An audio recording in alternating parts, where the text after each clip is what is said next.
वफाकी वज़ीर इत्तलात और नशरियात अताउल्लाह तारड़ ने कहा है कि पाकिस्तान और तुर्किया की लाज़वाल दोस्ती सरहदों या अच्छे बुरे वक्त की मोहताज नहीं। इस्लामाबाद में तकरीब से खिताब करते हुए अताउल्लाह तारड़ का कहना था कि हमारे दोस्त ममालिक के साथ अच्छे ताल्लुकात हैं। तुर्किया ने हर मुश्किल वक्त में पाकिस्तान की मदद की। पाकिस्तान और तुर्किया के दरमियान सयाहती शोबे में ताउन के वसी मौक़े मौजूद हैं। उन्होंने कहा कि पाकिस्तान और तुर्किया के दरमियान सकाफती राब्तों और तबादलों को मज़ीद फ़रोग़ देने की ज़रूरत है।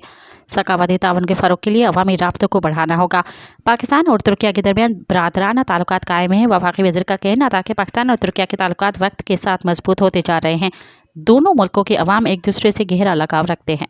मज़ीद ख़बरन ऐं तफ़सीलात लाइ विज़िट कयो असांजी वेबसाइट www.awamiNewsHD.com ऐं ॾिसंदा रहो अवामी न्यूज़ HD।